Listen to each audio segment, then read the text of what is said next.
Hello guys, what's up, welcome to my YouTube channel world of education. जो मेरी previous video थी related to the employ compensation act 1923, I hope आपको काफ़ी पसंद आई होंगी।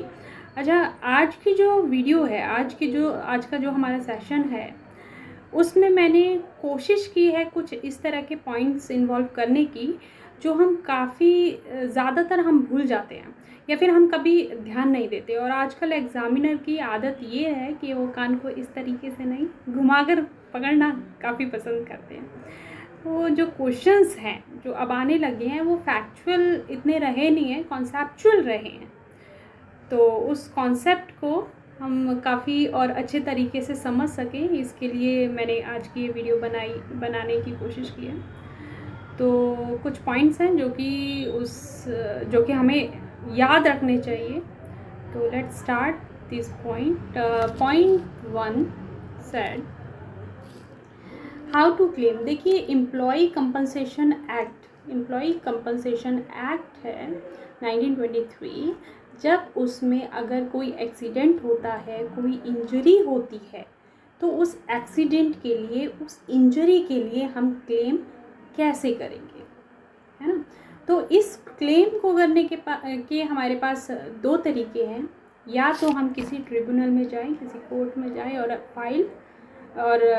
सूट फाइल करें, या फिर दूसरा रास्ता ये है कि हम एम्प्लॉयज़ कंपनसेशन एक्ट 1923 के अंडर अपना क्लेम करें। हमारे पास ये दो रास्ते। अब जो पहला रास्ता है कोर्ट में जाने का, ट्रिब्यूनल में जाने का, वो काफ़ी रिस्की है और काफ़ी कॉस्टली है। रिस्की और कॉस्टली किस लिए है? क्योंकि हमें एक वकील हायर करना पड़ेगा और टाइम ड्यूरेशन मैटर करता है। कई बार केस काफ़ी लंबे टाइम तक चलते हैं, उनका फैसला भी नहीं आता।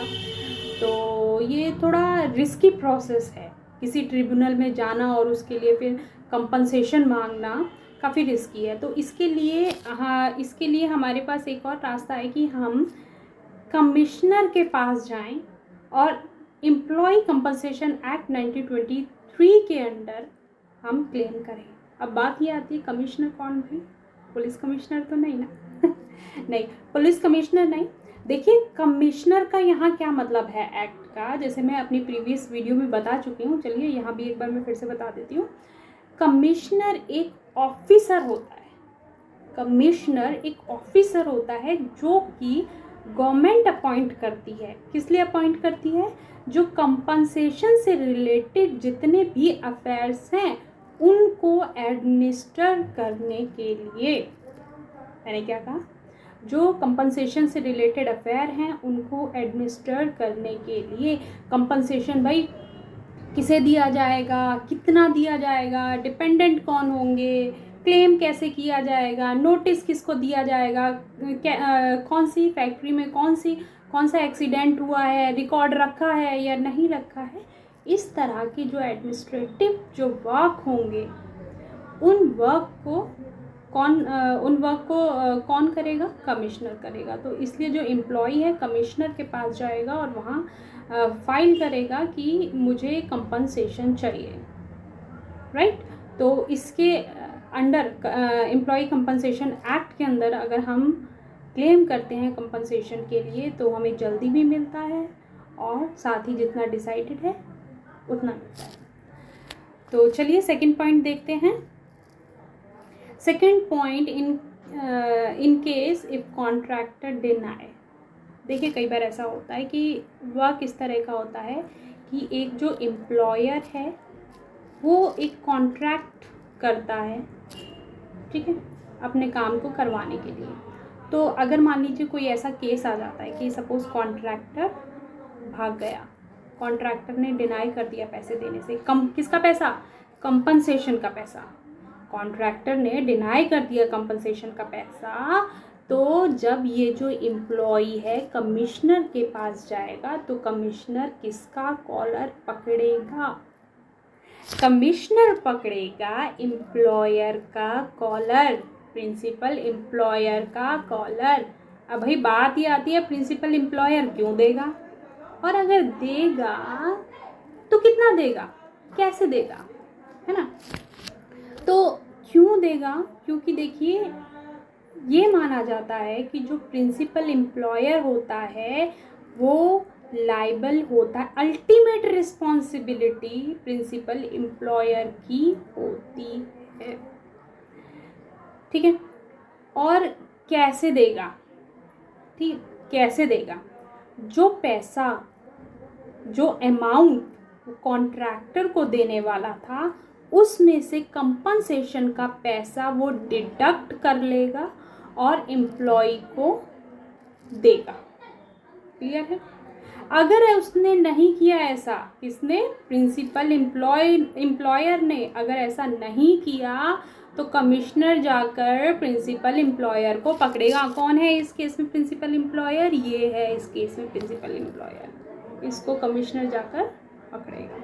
क्लियर है यहाँ तक। अच्छा, एक चीज़ और मैं यहाँ पर बताती हूँ, सिर्फ कंपनसेशन का ही केस नहीं है, सैलरी है, पीएफ कंट्रीब्यूशन है।